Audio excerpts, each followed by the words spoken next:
The principle of dependent origination, the most important doctrine in Buddhism. The entire operating law of the human universe was summarized by Buddha in a succinct truth. If this exists, that exists. From the arising of this, that arises. If this does not exist, that does not exist. From the cessation of this, that ceases. This is the doctrine of dependent origination. The law of dependent origination encompasses two aspects, arising and ceasing, occurring in multiple dimensions. The process of arising and ceasing and arising, continues indefinitely from the beginningless to the endless time. It encompasses everything from the birth and decay of the physical body to the consciousness of individuals and all sentient beings, to the formation and destruction of the earth and the universe. The wisdom of the Buddha did not only discover this law, but also demonstrated how to apply it so that people can liberate themselves from suffering and achieve happiness. This podcast episode will delve into the doctrine of dependent origination, primarily through the Middle-Length Discourses.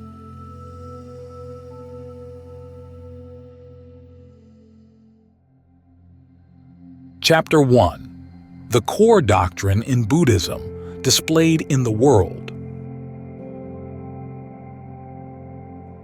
Buddha taught that the universe was not created by a divine entity like Brahma, nor did it arise naturally without cause, nor from a single cause such as mind or matter, unlike prevalent philosophical thoughts worldwide. In essence, Buddha rejected all contemporary worldviews. The doctrine of dependent origination, he discovered, is thus a fundamental law of the universe's operation, embodying an ultimate truth. According to this, the appearance of any phenomenon is connected to numerous causes, and these causes in turn link to further causes. Moreover, the phenomena themselves contribute conditions for the emergence of other phenomena. Conversely, if one phenomenon ceases, it does so because the conditions that produced it have also ceased, and this cessation leads to the disappearance of other related phenomena. Interdependence in nature and humanity. Everything in the realm of nature and humanity depends on each other for existence. Existence is only possible through relational dependencies. Nothing can exist independently, as all things depend on numerous interrelated factors. If one element ceases, others too cannot exist. This constant change means entities also transform over time. Illustrative example with plants. Plants depend on soil as a medium, minerals and nutrients for growth, moisture to transport nutrients and build cellular structures, and sunlight for photosynthesis. Without any of these elements, a plant cannot survive. The factors crucial for a plant's growth do not influence it in a sequential order over time. They must exist simultaneously, interdependently. A plant contributes to sustaining the ecosystem by shedding leaves and other parts, which decompose and enrich the soil with humus and trace minerals. Theoretically, for something to exist independently, it must sustain and stabilize itself. However, according to natural laws, this is impossible, and consequently, all entities are transient and lack inherent essence. All entities are formed and maintained through relational networks. There is no beginning or end, as the question of what comes first cannot be answered. The seed or the plant, the chicken or the egg. According to dependent origination, each event is the consequence of antecedents, accumulating as various influences that shape the present. Therefore, the notion of chance depends on prerequisite conditions. Since nothing exists independently, all entities rely on preceding determining factors, not sequentially or requiring any specific order. This contrasts sharply with the classical model, where the universe is viewed as predictable, like billiard balls on a table. Metaphorically, quantum behavior, similar to human behavior, is less predictable and cannot be mathematically measured. Only probabilities can be guessed through approximation. This law does not only occur in plants, but universally applies from the vast cosmos to the tiniest microbe. Thus, the law of dependent origination encompasses both arising and ceasing aspects, occurring multidimensionally. The process of arising and ceasing and arising, is perpetual, stretching from the timeless beginning to the endless end. The cycle of formation and dissolution of the world. In the world, the process of formation and dissolution occurs through four phases: formation, sustenance, decay, and emptiness, birth, sustenance, decay, extinction. Only during the sustenance phase do living beings exist. For sentient beings, these stages are birth, aging, sickness, and death. However, this cycle of birth and death only occurs on the surface of phenomena. Fundamentally, it is merely a continuous transformation and change of these entities, neither born nor destroyed. The elements that constitute the material aspect of the world, among the basic conditions leading to the formation of the universe and all creatures, are the material elements Buddha organized into four categories: earth element, solidity, mass, weight; water element, fluidity, cohesion; fire element, heat and cold, burning and contracting properties; and wind element, movement, expansion, and transition. These four elements harmoniously combine to form the material aspect of the world, and as they dissolve, the material aspects disintegrate as well.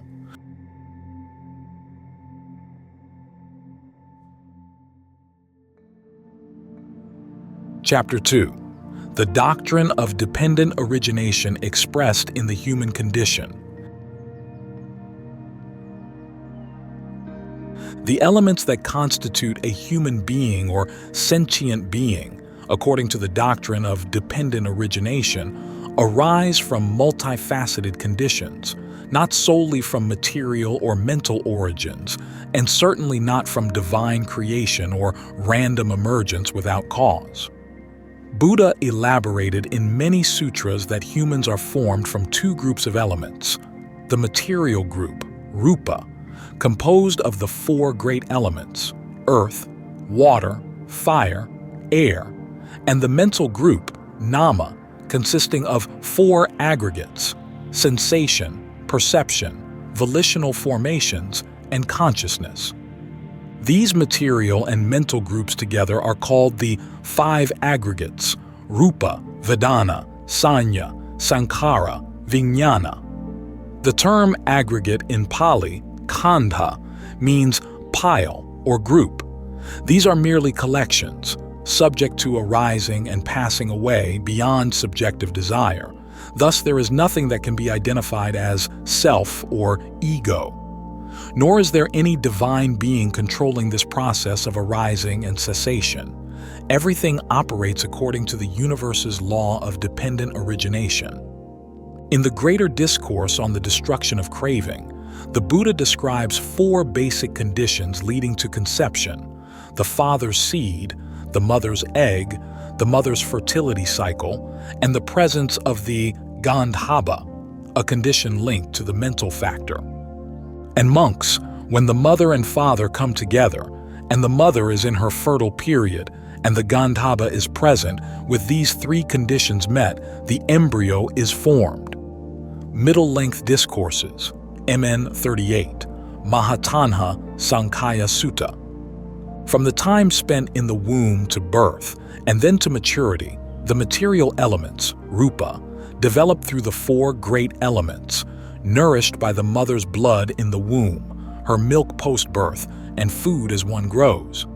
Meanwhile, the mental elements begin with the rebirth consciousness and gradually mature, becoming more distinct as sensation, perception, volitional formations, and consciousness through interactions with the external world.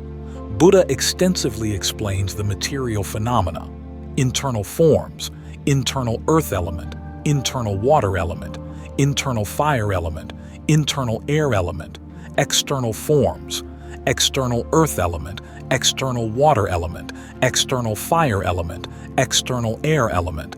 In the Middle-Length Discourse number 62, the Greater Discourse on the Advice to Rahula at Lanka, Maha-Rahulavada Sutta, as follows: Rahula, whatever pertains to the inner body, to the individual, is solid, coarse, and clung to, such as hair, nails, teeth, skin, flesh, tendons, bones, marrow, kidneys, heart, liver, diaphragm, spleen, lungs, intestines, mesentery, stomach, feces, and whatever else belongs to the inner body, to the individual, solid, coarse, and clung to. Thus, Rahula, this is called the internal earth element. Both the internal earth element and the external earth element are simply earth elements. The earth element should be seen as it actually is with proper wisdom thus: this is not mine, this is not me, this is not myself. After observing the earth element as it actually is with proper wisdom in such a way, one becomes disenchanted with the earth element, and the mind disengages from the earth element. Thus, internal forms pertain to what belongs to the individual's own body. External forms relate to the material outside of the individual. Reflecting on internal and external forms is part of the meditative path for a Buddhist disciple. Furthermore, Udai, I teach the path of practice to my disciples, and my disciples, relying on this path, practice the 8 liberations. Being oneself with form, seeing forms, this is the first liberation. Contemplating internal form, seeing external forms, this is the second liberation. Contemplating form is pure, concentrating on that thought, this is the third liberation. Completely transcending forms, eliminating thoughts of sensory resistance, not thinking about differing thoughts, with the thought infinite space is boundless, attaining and abiding in the base of infinite space. This is the fourth liberation. Middle-Length Discourses, MN 77, Maha Sakuludai Sutta. Thus, from birth to death and rebirth, the stream of 5 aggregates, form, sensation, perception, volitional formations, consciousness, continuously changes, either descending, leading to suffering, or ascending, leading to happiness and peace. In Buddha's observation, no change lacks causal conditions, and by understanding the laws governing the body and mind, individuals can proactively create beneficial conditions, good karma, for their name and form in this life and the next. See also Lesser Analysis of Action, Greater Analysis of Action. In analyzing the modes of existence of sentient beings, Buddha taught that there are 4 types of birth: egg-born, womb-born, moisture-born, transformation-born, existing in 3 realms: the realm of desire, the realm of form, the formless realm, all within a world full of afflictive suffering called the 5 realms of affliction. Epoch of decline, views of decline, afflictions of decline, beings of decline, lifespan of decline, span of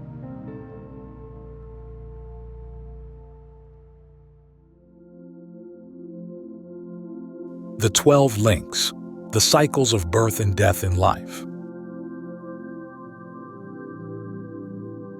The principle of dependent origination accurately reflects the life cycle of humans and sentient beings, where one condition leads to a result, and that result becomes the condition for another result, continuously transitioning from birth to death and rebirth. The life cycle of a human or any sentient being revolves around a chain of 12 links. Buddha described these 12 links starting with ignorance and ending with old age, death, and the sorrows, griefs, and sufferings that arise from them. The 12 links are explained in two directions, forward and reverse. The forward direction is from ignorance as a condition, volitional formations, from volitional formations as a condition, consciousness, from consciousness as a condition, name and form, from name and form as a condition, the 6 sense bases, from the 6 sense bases as a condition, contact, from contact as a condition, feeling, from feeling as a condition, craving, from craving as a condition, clinging, from clinging as a condition, becoming, from becoming as a condition, birth, from birth, then old age and death, sorrow, lamentation, pain, distress, and despair come to be. Thus, Ananda, this is the arising of this entire mass of suffering. The reverse direction is, with the complete cessation, the total non-attachment of that very ignorance, volitional formations cease. With the cessation of volitional formations, consciousness ceases. With the cessation of consciousness, name and form cease. With the cessation of name and form, the 6 sense bases cease. With the cessation of the 6 sense bases, contact ceases. With the cessation of contact, feeling ceases. With the cessation of feeling, craving ceases. With the cessation of craving, clinging ceases. With the cessation of clinging, becoming ceases. With the cessation of becoming, birth ceases.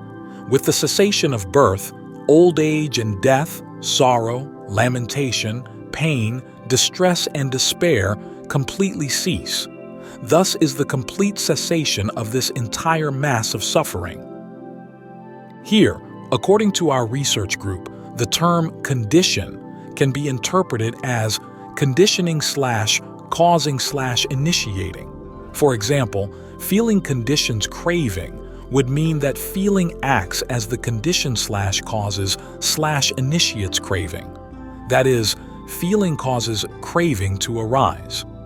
Conversely, as Buddha taught in the Greater Discourse on the Destruction of Craving, Maha Tanha Sankhya Sutta, craving takes feeling as its condition, takes feeling as its origin, takes feeling as its source, takes feeling as its root. To clearly illustrate the operation of the 12 links and related factors, they are presented in the following diagram. Here we see clearly the links in the 12 links of dependent origination, each serving as a cause for the next, thus forming a sentient being and the entirety of suffering, birth, aging, death, sorrow, lamentation, pain, grief, and despair. The diagram also shows the connection between the 4 types of food and attachment. Because of attachment, there is grasping and consumption of the 4 types of food. And due to the consumption of these foods, fuel is provided for the existence of sentient beings. This doesn't mean that an enlightened one who has removed the causes of suffering and entered nirvana ceases to exist completely after death. This topic will be elaborated on in another section as explained by the Buddha. Due to the monk Sati's wrong view that consciousness roams and cycles without change, the Tathagata summoned, reprimanded him, and confirmed, "I have taught that consciousness arises dependent on conditions. Without conditions, consciousness does not arise." The operation of the principle of dependent origination on consciousness is analyzed as follows. Monks, consciousness arises dependent on conditions, and each consciousness is named according to its condition. Through the condition of the eye and forms, eye consciousness arises, and it is named eye consciousness. Through the condition of the ear and sounds, ear consciousness arises, and it is named ear consciousness. Through the condition of the nose and odors, nose consciousness arises, and it is named nose consciousness. Through the condition of the tongue and flavors, tongue consciousness arises, and it is named tongue consciousness. Through the condition of the body and tactile sensations, body consciousness arises, and it is named body consciousness. Through the condition of the mind and mental objects, mind consciousness arises, and it is named mind consciousness. Similarly, monks, depending on what condition fire arises, that fire is named according to its condition. From wood as fuel, it is called wood fire. From shaving wood, it is called shaving fire. From grass, it is called grass fire. From cow dung, it is called cow dung fire. From husk, it is called husk fire. From rubbish, it is called rubbish fire. Likewise, monks, consciousness arises dependent on conditions, and each consciousness is named according to its condition. Men 38, Mahatanha, Sankhya Sutta. In summary, the theory of dependent origination applied to humans and sentient beings tightly and comprehensively aligns with the teachings on the 12 links, the 5 aggregates, the 12 bases, and the 18 elements. And to sever the cycle of the 12 links, thus ending the cycle of rebirth and suffering, one need only cut one link for the other links to naturally dissolve. Thus, at times the Buddha taught to sever the link of ignorance, at others attachment or sensation. Later, various masters have tailored methods to sever these links depending on the capacities of sentient beings. For example, the practice of observing sensation by Goenka uses sensation as the object.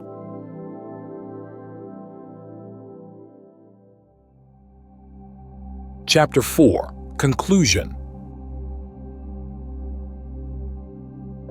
In the miscellaneous Agama Sutras, there is a dialogue between the Buddha and the monks as follows. Venerable Sir, the principle of dependent origination that you speak of, is it made by the Tathagata or by someone else? The Buddha replied to the monks, the principle of dependent origination is neither made by me nor by anyone else. Regardless of whether a Tathagata appears in the world or not, this principle of reality invariably persists. The Tathagata discovers this principle, achieves perfect enlightenment, and teaches it for the benefit of all beings. It is expressed as, this exists, thus that exists. From the arising of this comes the arising of that. That is, from ignorance comes volitional formations and so forth, up to the accumulation of a great mass of suffering. With the cessation of ignorance, volitional formations also cease, leading to the cessation of the great mass of suffering. This is an affirmation of the law-like nature and significance of the principle of dependent origination.